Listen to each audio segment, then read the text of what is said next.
Hello बच्चों, welcome to कक्षा classes. My name is Deepak Bansal and I am a chemistry teacher on कक्षा classes. तो जैसा कि आप जानते हैं कि आज हम केमिस्ट्री की शुरुआत करने जा रहे हैं। तो केमिस्ट्री शुरुआत करने से पहले हमें कुछ केमिस्ट्री के बारे में चीजें पता होनी चाहिए। तो जैसा कि केमिस्ट्री 3 भागों में डिवाइडेड है। First, chemistry, physical chemistry, inorganic chemistry and organic chemistry. तो आज हम कौन सी शुरुआत करेंगे? Organic chemistry. तो ऑर्गेनिक केमिस्ट्री 11th में भी कुछ पार्ट है और 12th में भी कुछ पार्ट है। तो आज हम 11th की केमिस्ट्री ऑर्गेनिक केमिस्ट्री शुरुआत करते हैं और ऑर्गेनिक केमिस्ट्री का चैप्टर नंबर 12 यानी कि 11th का चैप्टर नंबर 12 जिसका नाम है ऑर्गेनिक केमिस्ट्री, तो शुरुआत करते हैं। तो चलिए शुरू करते हैं।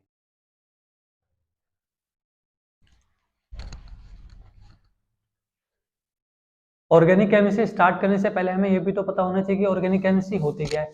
तो सबसे पहले हम जानते हैं कि ऑर्गेनिक केमिस्ट्री होती क्या है। तो देखो भाई, ऑर्गेनिक केमिस्ट्री की सिंपल डेफिनेशन ये है कि deals with the study of the hydrocarbon and their derivatives.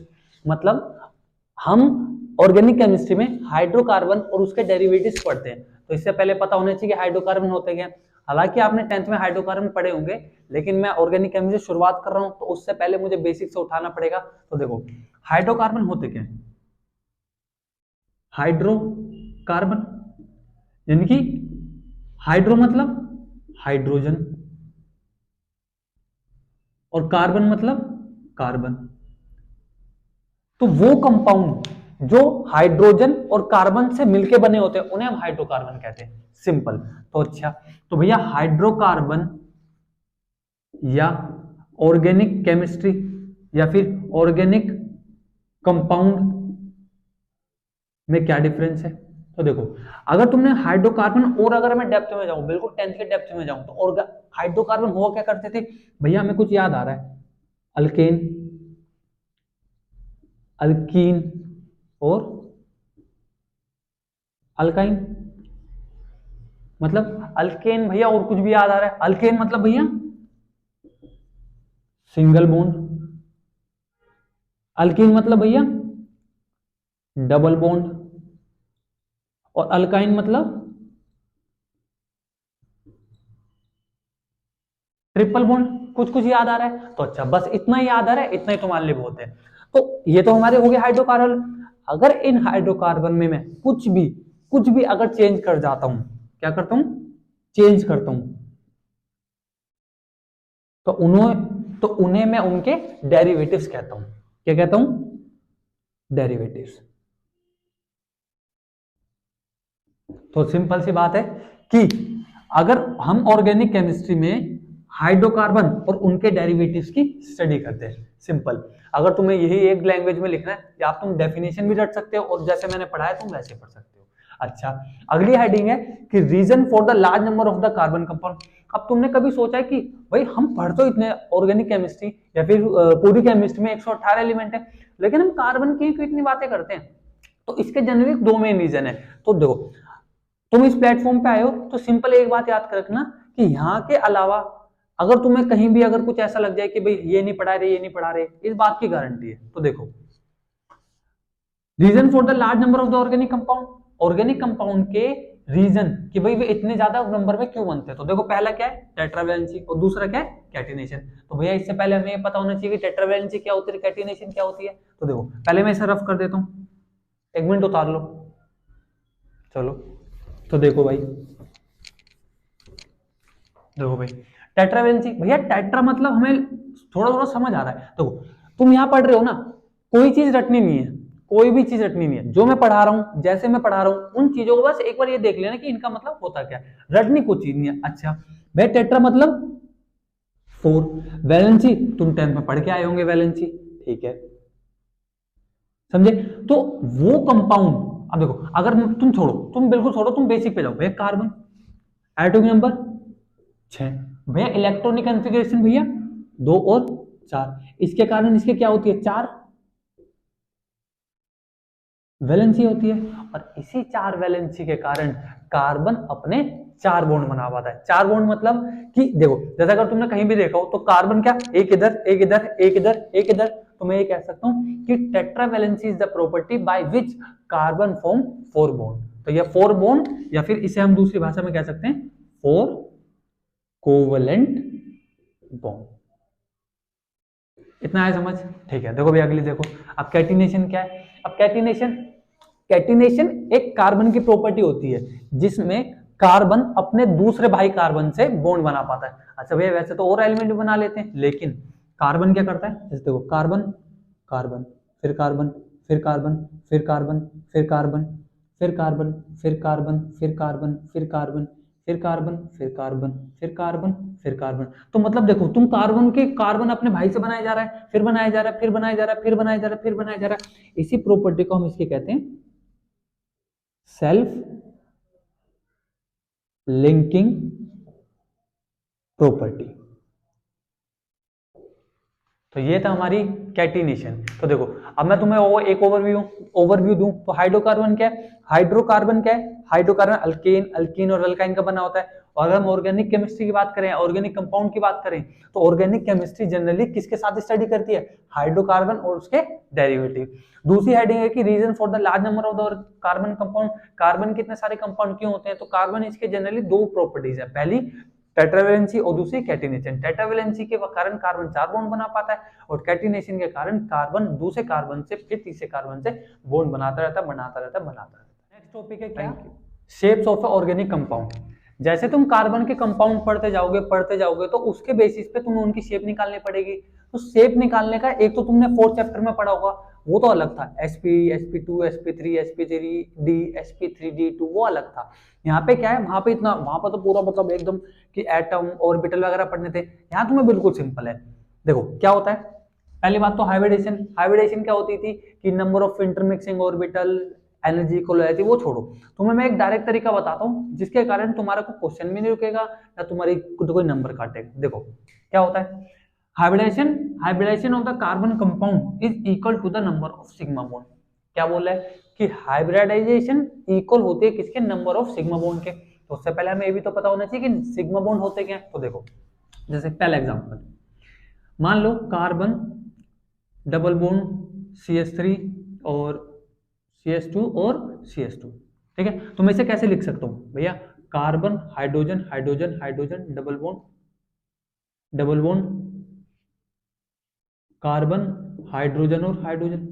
तो देखो जो पहला बॉन्ड बनाया जाता है वो सिग्मा बॉन्ड होता है और उसके बाद पाई बॉन्ड देते हैं। जनरली है ना, बॉन्ड है ना दो तरीके के होते हैं, एक सिग्मा बॉन्ड और एक पाई बॉन्ड।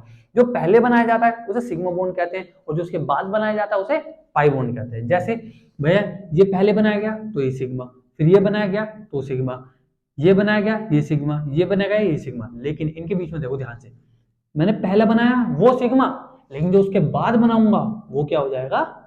पाई, और ये क्या हो जाएगा? सिग्मा। कोई दिक्कत आया समझ? एक और एग्जांपल लो, जैसे मान लो CH CH। तो भैया ये सिग्मा, इसमें बताओ देखो भैया पहला बॉन्ड बनाया गया वो सिग्मा और जो उसके बाद बचे वे क्या सब? पाई। तो भैया 1 पाई 2 पाई, तो यहाँ कितने पाई हो जाएंगे? 2 तो हो गए पाई बॉन्ड और एक क्या हो गया यहाँ पे? Sigma bond. आया तुम्हें समझ? चलो 1 मिनट इसको देख लो फिर मैं रफ करता हूँ।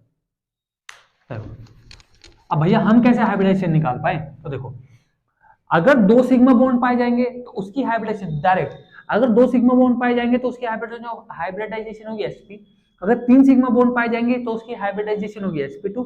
अगर 4 सिग्मा बॉन्ड पाए जाएंगे तो उसकी हाइब्रिडाइजेशन होगी sp3। तो ऐसे याद भी तो कर सकते हो। देखो s प्लस p, एक और एक कितने हो गए? 2।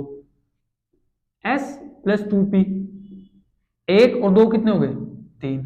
इसे s प्लस 3p, तो 1 प्लस 3 कितने हो गए? 4। ऐसे भी याद कर सकते हो, तरीके हैं याद करने के। देखो जैसे भैया carbon double bond carbon H H H और H, इस वाले कार्बन की तुम्हें क्या निकालनी है? हाइब्रिडाइजेशन। तो सबसे पहले क्या निकालना पड़ेगा हाइब्रिडाइजेशन के लिए? Number of sigma bond. तो देखो सिग्मा बॉन्ड कैलकुलेट करो।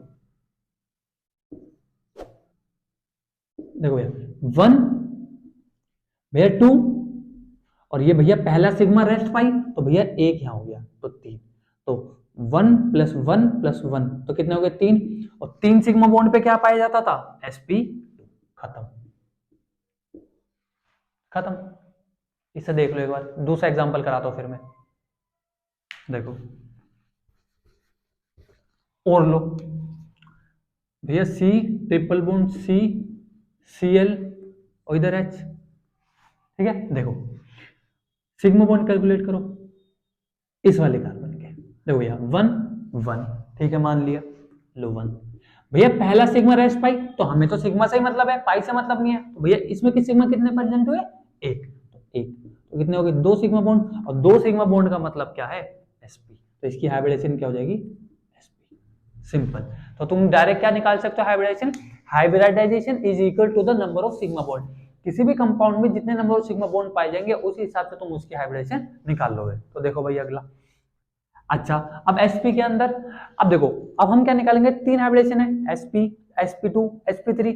अब इसके अंदर हम निकालेंगे s करेक्टर कितना है। देखो जैसे भैया इतने कितने हैं, ये 2% है, तो अगर 100 को 2 से डिवाइड करोगे तो कितना 50-50% आ जाएगा। तो यानी कि इसका मतलब क्या है कि इसमें 50% तो s है, और जबकि 50% क्या है इसमें p।